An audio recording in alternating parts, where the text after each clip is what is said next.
Okay. Hey everyone, it's Niki and Jim, and we are keeping it real. How's it going today, Jim? Hey, it's wonderful. The sun's out. Did you see it? And it's nice and it's only like 70, so it's not too hot. It's not too well. I wish it was hotter. I always wish it was hotter, but it's perfect Oh, it for was most people, beautiful. I right? was down at the water this morning in Paulsbo, and it's just beautiful. Awesome. And we have our guest Carrie, and guess what, everyone? Happy belated birthday as of yesterday to Carrie. Yeah. Yay! Thank you. So, Carrie, why don't you go ahead and tell us what's going on in the market? I heard we kind of did a little. It's not going the way that we had anticipated. There's still hopes and forecasts that the rates are going to go. But today the Fed met and Waller voiced his opinion about wanting to raise the federal interest rate again. So the market did not favorably react to that. The national average for rate went up a little bit this week from 6.57% to 6.7%. But like I said, it's not permanent. We're going to still see things continue to go down, hopefully within the next month or so. But this is the time of year that we started to see things climb. So compared to last year, we're about 1% higher than the rates this time last year, where last month, I think the difference was like 1.5%. So this is really when things started to get sticky. Okay. Yeah. And I mean, what can you do to try to keep that rate as low as possible? You can improve your credit. You can save, talk to you, right? Mm-hmm. And there's still buy down options. People, it's not going to be forever. And so there are definitely ways that you can get the rate down, whether it's a permanent buy down or a temporary buy down. And we could go into more detail about those and the benefits of both of them at a future time for sure. Okay. And we're getting ready to end our seller series. I mean, we have a couple weeks left, and then we would love to bring you back and let's talk about the buy downs in more detail. Jim, you up with that one? Yeah, really am. In fact, I was just going to say really quick, I've got 3 kids in their 30s, and since we've been doing this series, I sat down with all of them. They all want to buy a house. And I said, then here's what you do. You've got to go in. And I said, go talk to Carrie. And I've told you about this, but, yes. And find out what you can do so you can set your goals. How much do you need down? What are the programs that are available? What kind of house could you be looking for? Or condominium, whatever. And they all want to do that. So I'm proud of them. And I would say that to our viewers as well. Whether you're in your 50s, 60s, whatever, find out what you can do. There's a lot of options. If you don't know, there are. And it's the whole thing. You don't know what you don't know. We've said that before. Yeah. And there's no harm in trying. If you have a rough idea, I'm not going to pull credit until you're ready, but if you sit down and meet with me, we can go over what you have with your debts and liabilities and just get a basic idea from there where things are at and which direction you need to be going in. Home ownership, honestly, that's how you build wealth. I mean, there's not really, stocks and bonds are kind of up and down. You never know, but that's been kind of a consistent thing as far as building personal wealth. So, it's really important to find out what you can. Don't overstretch your limits and your boundaries and stuff like that. I mean, don't go in and be cash poor because you don't want to do that, but find out what you can afford and definitely try to get into something if you're able to, because that's how you're going to move to the next phase. So. Yeah. And if you meet with the right person, they're going to be respectful of your budget and what you're comfortable with and not push you to spend more than you're really comfortable with. Yep. All right. So, Jim. Yeah. What are we doing? Hey, we're getting down to we're in a seller series and we're kind of getting down to the contract today. So we're going to be talking about. What are we talking about? What does it mean to be under contract? That's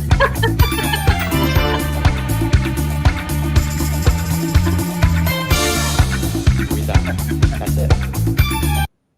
All right, we're talking about contracts, being under contract. I love that. Did you love it? I thought it was going to be fun. We had to surprise you with it. It was kind of like a birthday thing in a weird way. Carrie didn't know that was coming. No, that was a good surprise. I love it.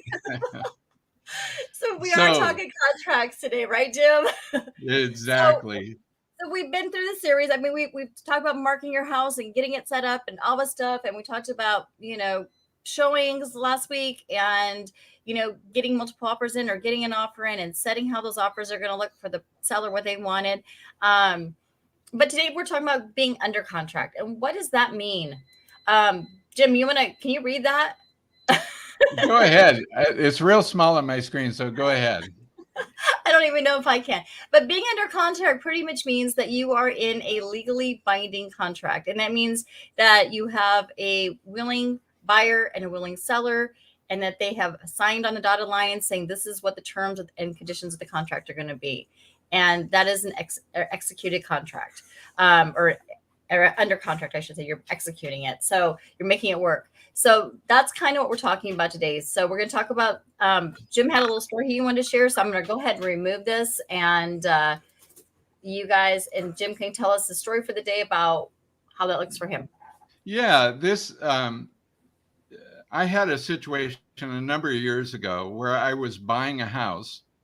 It was just between me and the seller. And so we wrote up the contract. I explained as much as I could to him. But it got down to where everything was ready to go. I went to escrow to sign, and I asked the escrow agent, I said, "Has the seller come in to sign?" She said, "No, Jim. In fact, I can't get a hold of him." And I said, "You're kidding." And so the seller never showed up. Here's my takeaways on that. Number one, when you sign something, which we had, it was a signed around purchase and sale agreement. That's a legally binding contract.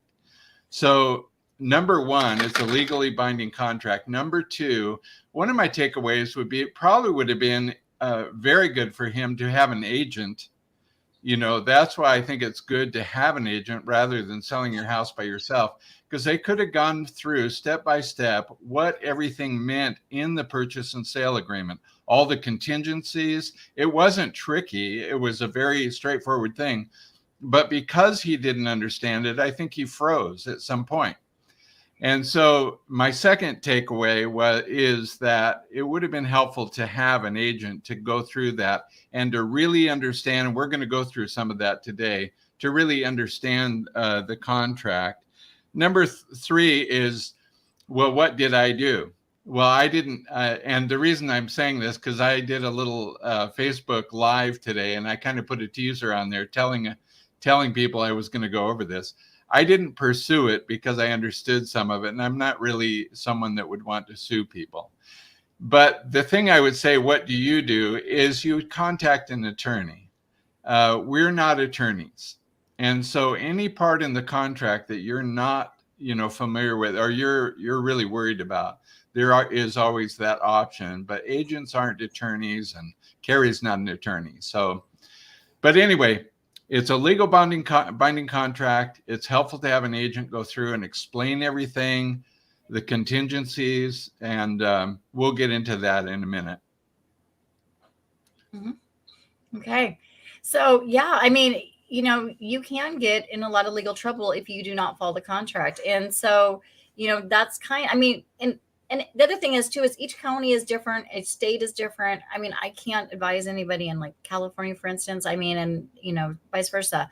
So, we're trained in the specifics of our state, and even county wise, or even in a different city. I've turned, buyers down who wanted to look in Seattle because I'm not as familiar with that area. I don't want to tell them the wrong information. So it's really important that, you're working with the right broker for you. And, that's probably super important, and making sure you have,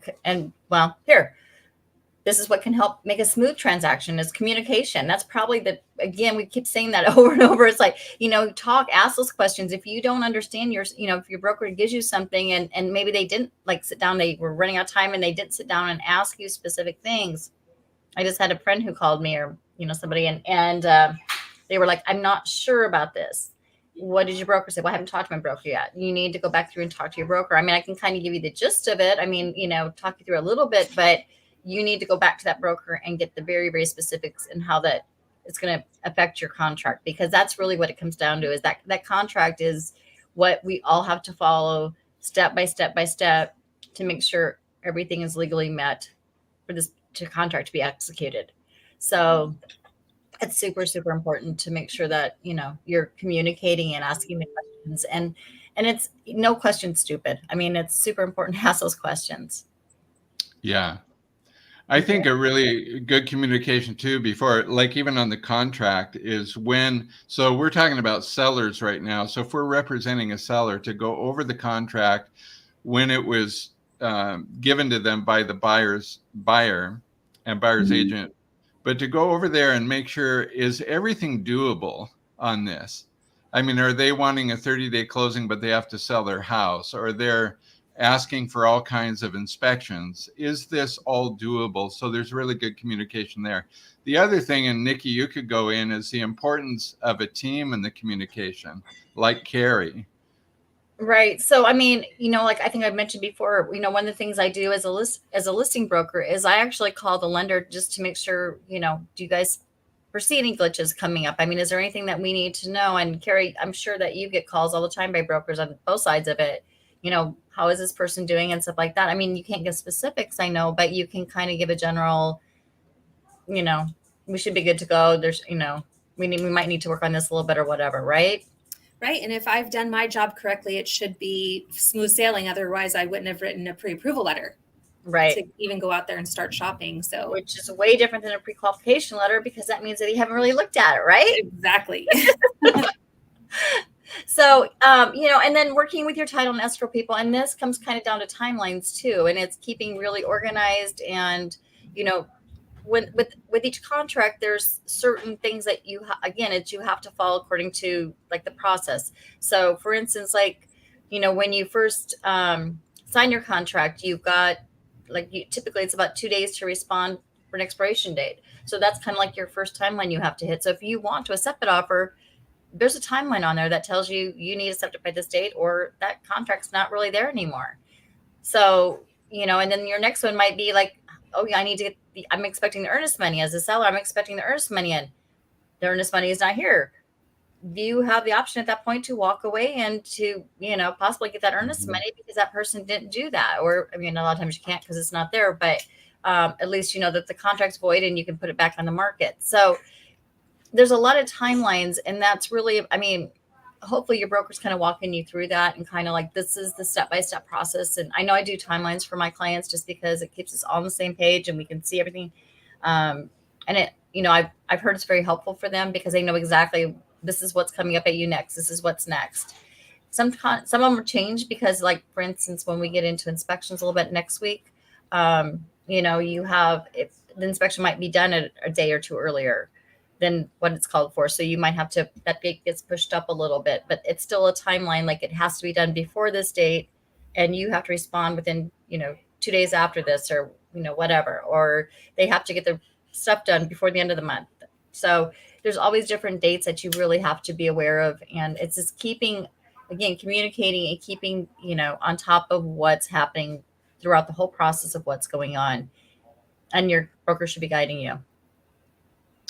That's excellent. And I think I've mentioned this before, but I'll say it again. Niki, and this is kind of a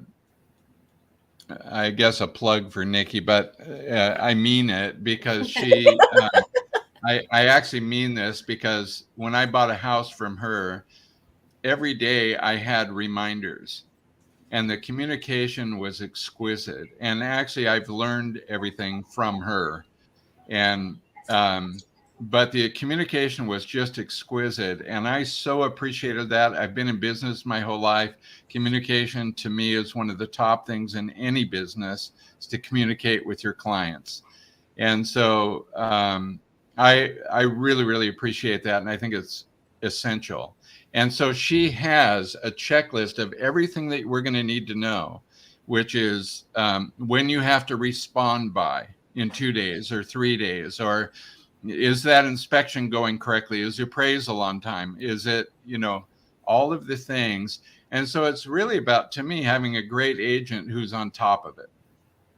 It's very important, yes, because if you miss a timeline, that contract is unless you guys can, I mean, those timelines are super important. So kind of back to the team, which, Jim had asked me to talk about. So when you are under contract, you're going to be getting requests from title and escrow to like verify who you are. I mean, are you really the seller who you say you are, that you actually have the legal rights to sell this property? Should I say it? No, I think I just had a scammer the other day, and it just wasn't right. I mean, it was just like the information wasn't there and stuff, and they didn't provide it. And so, I mean, maybe not, but you have to be able to get that information to, I mean, at least for me to work with you, because I want to know who I'm dealing with. I want to make sure the transaction is going to be smooth. My goal as a listing person is to support my seller, but I hate also to see people get screwed over if it's not the right person. So I really try to make sure that, you who are in, same thing for title and escrow. I mean, that's the first thing I do is reach out to my title and escrow person for that, because I want to make sure that this is the person who has legal rights to sell, and they're doing the same thing for the buyer side too.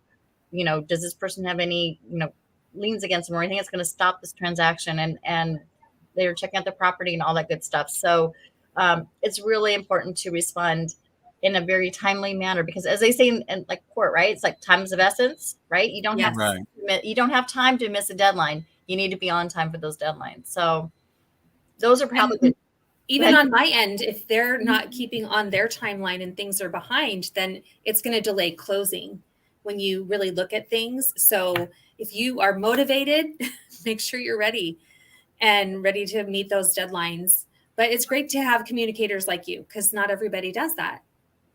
And the thing too is in delaying closing, I mean, everybody's like, oh, we can just delay close. And what, that person doesn't, I'm sorry, that person, I mean, it's going to mess up the contract, but they don't necessarily have to agree to that.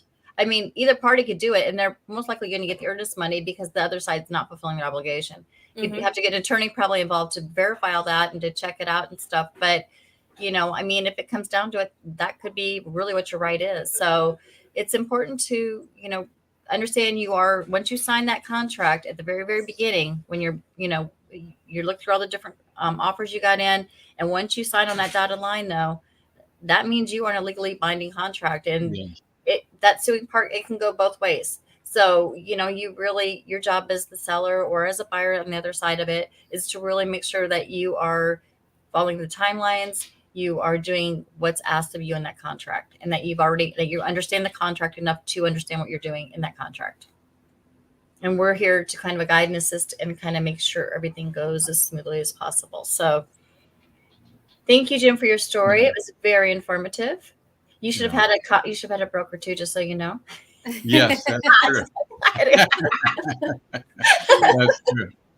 But I just want to say too, on top of that, and Niki, if I can, that we have a lot of fun and I enjoy, and these two ladies are amazingly gifted. They really are.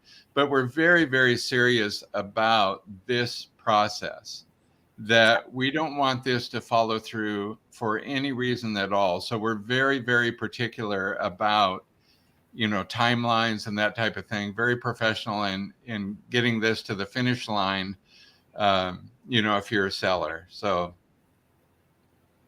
I mean, that's our job, is to make sure that our people are protected, that they're getting, we're able to help them accomplish what their goal is. And so that's what we work hard to do. Yep. Yeah. It affects so many things. There was one home that my husband and I had been interested in, and there was an issue with the lender that we had, and we were living in base housing at the time.